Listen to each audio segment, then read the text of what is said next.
An interesting game was played in the Armageddon stage of round 7 in the Norway Chess Tournament 2022. In this game, Viswanathan Anand was white and he's playing against Teimour Radjabov. Anand opens with e4, his favorite move, e5, knight to f3, knight to c6 and bishop c4, the Italian. Black responds with bishop to c5, c3, knight f6, d3. Now this is the Gioco piano. Black responds with d6, bishop to g5.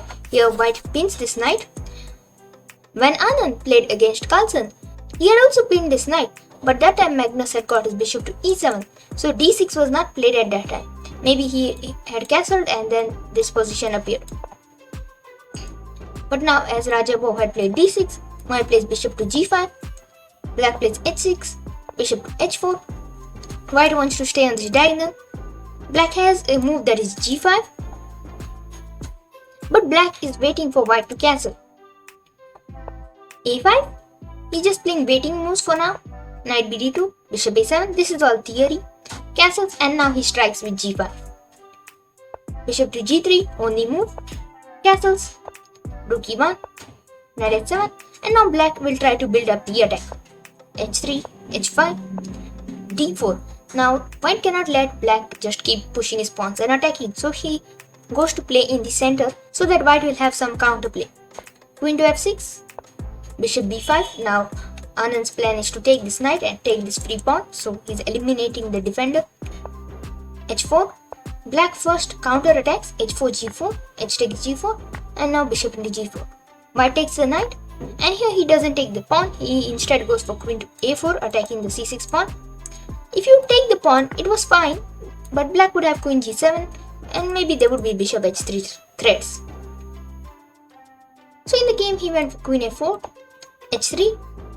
If you take, then this would be a blunder because you would lose the knight. So he plays bishop g3, queen h6, g into h3, queen into h3 and now it looks like white's king is weak. This slides where bishop is there and the queen, and it looks like they'll get a checkmating threat.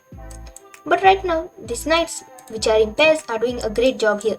Here white plays rook e3 to defend the knights, bishop to d7 and this was the mistake played by Radjabov. Instead, maybe he could have just gone for, let's say, e into d4, one of the simple moves, or maybe f6 maybe to get his rook here.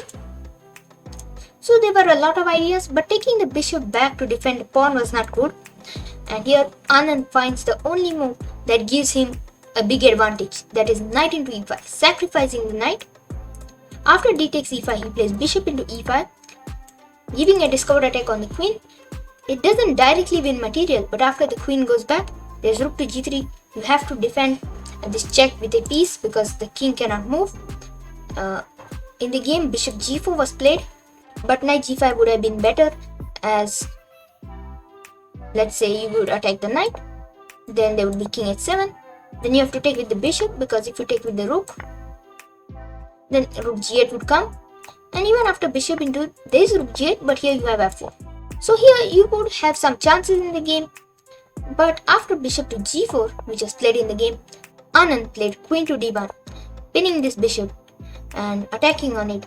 Let's say if you just defend it by f5, then the simplest is just to play f3 and take the bishop, and white will be winning here. So another nice game played by Anand. I hope you enjoyed this video. This is Edrick Vaz Chess. Thanks for watching and I'll see you in my next video.